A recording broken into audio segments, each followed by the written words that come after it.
It is exactly 1 minute to the top of the hour here on Lookuptv. Many thanks for making time to be with us on this National Tree Planting Day. That is according to the Ministry of Interior, which gazetted this particular day as a holiday for Kenyans to engage in tree planting in a bid to get to the 15 billion mark that President William Ruto alluded to. Now you can watch this particular bulletin live on our Facebook and YouTube pages at Lookuptv.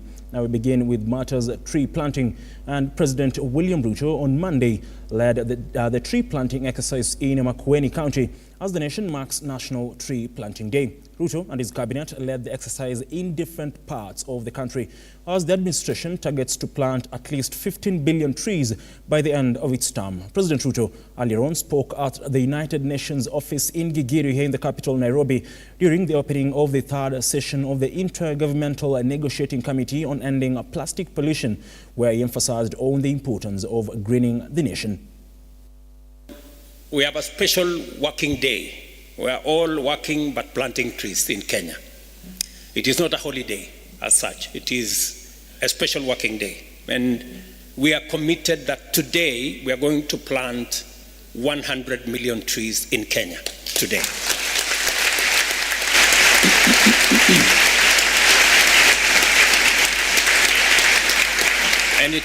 And it is because we have made a commitment that we are going to plant 15 billion trees in the next 10 years. And this is because we believe in the environment, and that is why UNEP is here in Nairobi. And I don't know whether you read clearly your invitation letters. There was a small print somewhere, you might want to check, that said that before you leave Nairobi, you must plant a tree. And I have issued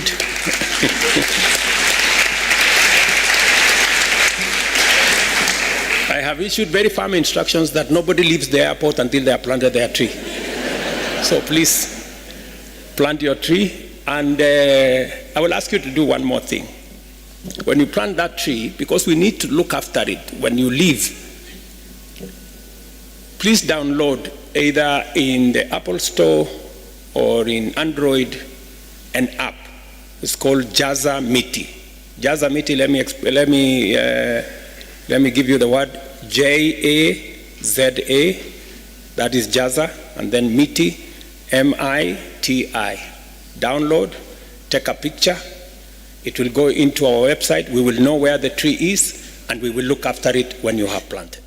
Now, still on matters tree planting, and as the country marks National Tree Planting Day, Kitengela GK prison officers and a section of inmates took part in tree planting exercise within the prison facility. Now, the facility is targeting to plant at least 3,000 trees during the rainy season, comprising of the casuarina and acacia trees that are highly adaptable in a semi-arid region.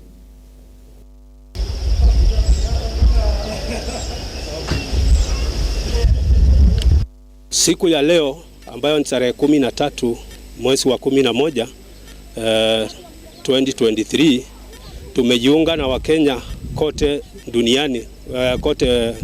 duniani mzima kupanda miti kufuatia mwito wa rais wetu mpendwa Dr. William Ruto, ambaye ameendelea ni mzuri tuweze kuwapanda miti ndiposa tuweze kuhifadhi mazingira.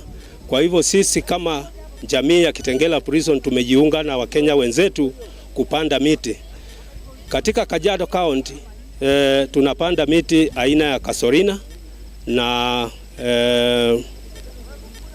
acacia tree ambayo siko conducive katika environment ya Kitengela na Kajiado County, ndiposa tuweze kuimprove mazingira ya On to some sad story, and police officers in Kakamega County are holding a woman for allegedly strangling her 2-month-old daughter and dumping her body in a pit latrine around Elite area in the outskirts of Kakamega town. Now, the suspect, Flavin Ayanga, aged 23, is reported to have had constant wrangles with her husband, who is a boda operator, before she resorted to killing her child.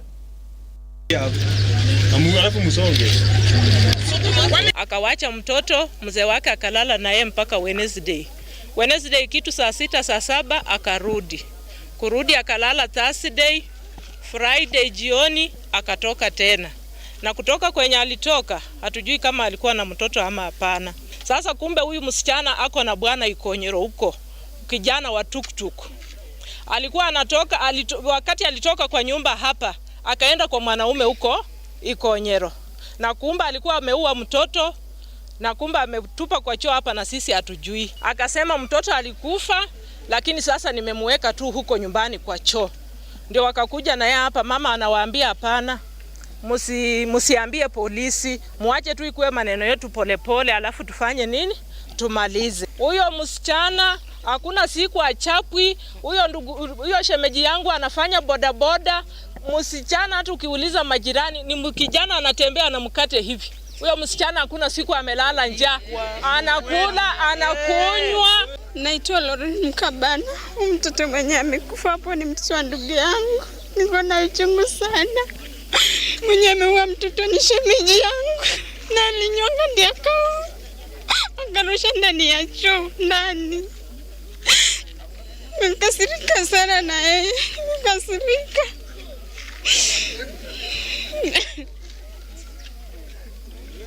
Hata nimeshangaa sana. Hata afadhali yakadeshereza kama lieli. Angaje tu bila alikuwa ameenda akaye tu sisi tubaki na nini na mtoto. Huyu ni mtoto, ni mchukuu wangu. Ni mchukuu wangu. Sisi tungalea nini mtoto. Watu wanatafuta mtoto na huyu anafanya kitendo mbaya sana.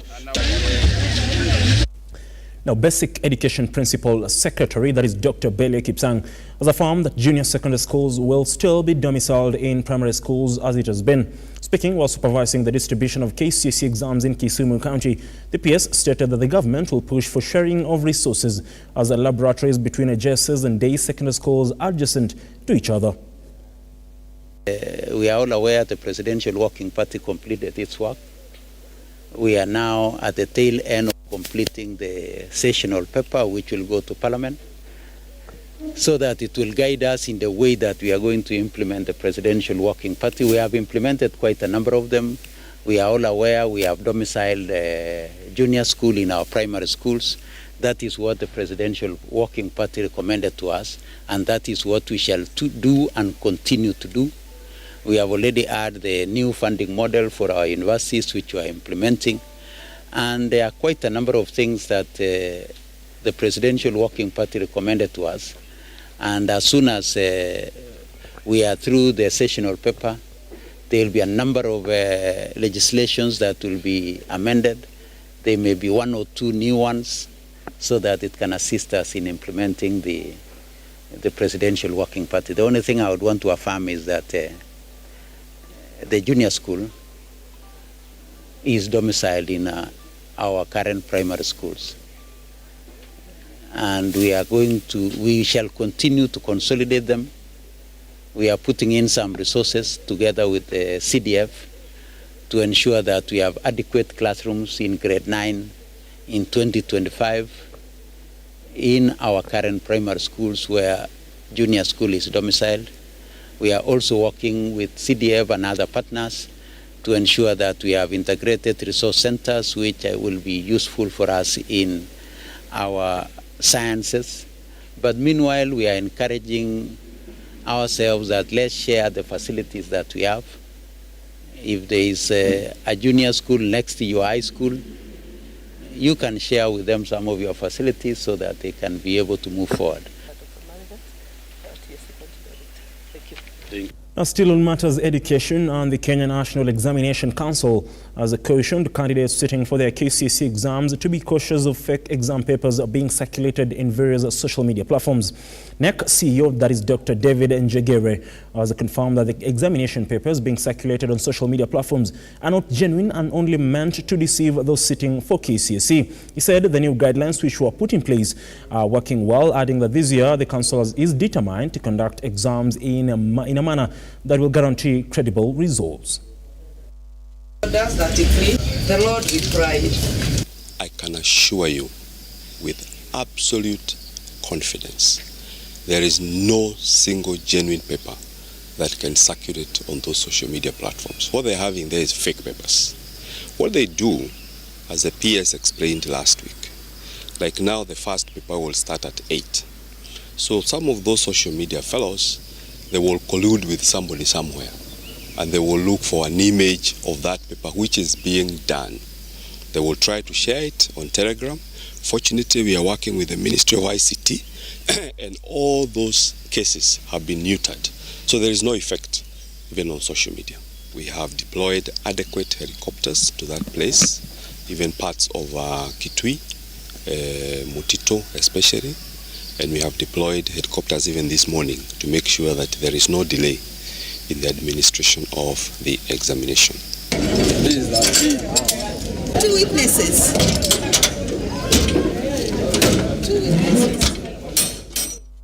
Now, fishermen in Lake Naivasha are calling for urgent restocking of fingerlings in the water body to address the sharp decline in fish. Now, they noted that the drop in fish had affected hundreds of families directly and indirectly, forcing some of the fishermen to relocate to other water bodies.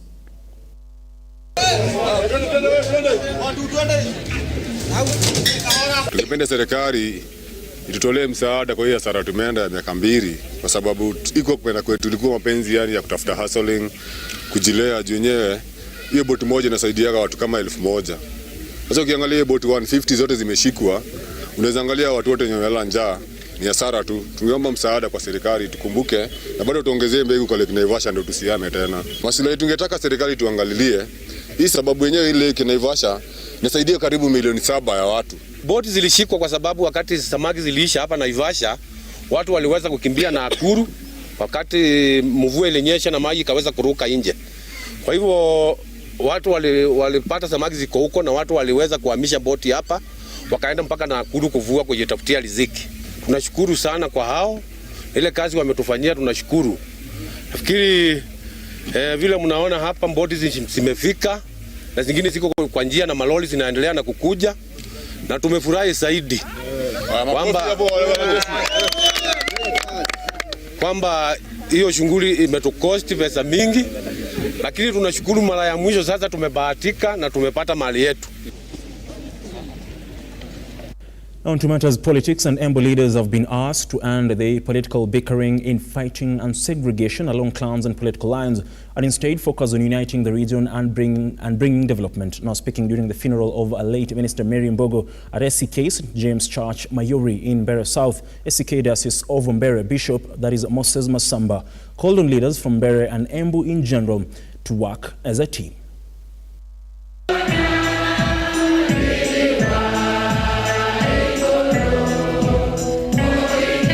Watoto wakati wa muhula huu mrefu, tuchunge watoto wasinje wakapoteza nafasi yao muhimu ya kufanya revision.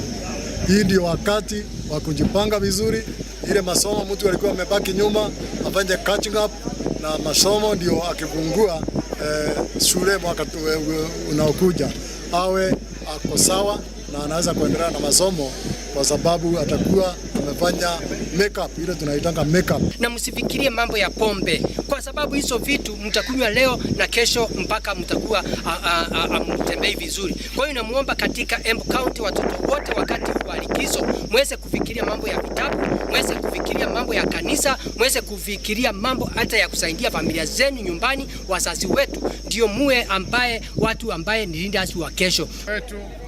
Tulikuwa na MCAs, machief, assistant chiefs, na pia mheshimiwa wetu wa Mbeere South, MB Engineer Murioke, na pia senator wa Embu County, mheshimiwa Senator Mundigi.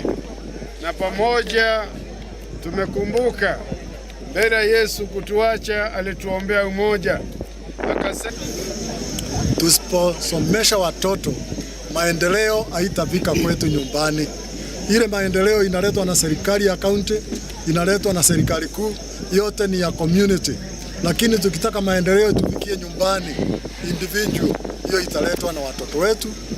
On to some sporting action now, and Swift Kids Swimming Club from Kisumu are the champions of the Inter-County Swimming Championships, which were held at the M-Pesa Foundation Academy in Kiambu County. Swift earned a total of 45 medals, 18 gold medals, 16 silver medals and 11 bronze medals. In the women's category, Seahorse, a swimming club from Machakos County, clinched the title with 48 medals, which consisted of 23 gold gold medals, 14 silver medals, and 11 bronze medals. But the level of competition is quite well, and I'm quite sure they are going to improve on their times. We're going to look at the times of all the events we have had and select the best that have participated in our series during the year.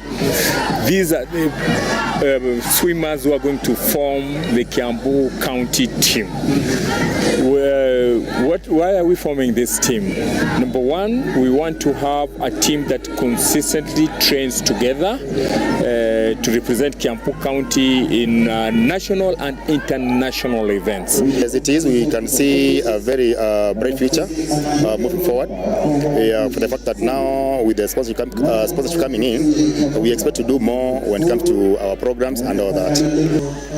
Well, that particular story brings us to the end of this particular bulletin, but do stay with us until 7 p.m. bulletin, that is Lookuptv and the Spotlight at exactly 9 p.m. just to get an overview of the stories, or the detailed stories of all the, of course, stories that have made headlines throughout the day. That is, of course, including the tree planting day. We'll be bringing you what the president has had to say in regards to matters of tree planting and even the cost of living, as well as matters education. What next for the JSS students, as the PS, that is Dr. Bele Kipsang, says they still will be domiciled in their primary schools, even as the stakeholders, that is the parents, teachers, decry the, of course, congestion in various primary schools, as well as a shortage of teachers. That is despite the government hiring at least 56,000 teachers since taking the reins of power. But until then, you can visit our website www.lookuptv.co.ke just to get an overview of the stories making headlines not only here in the country,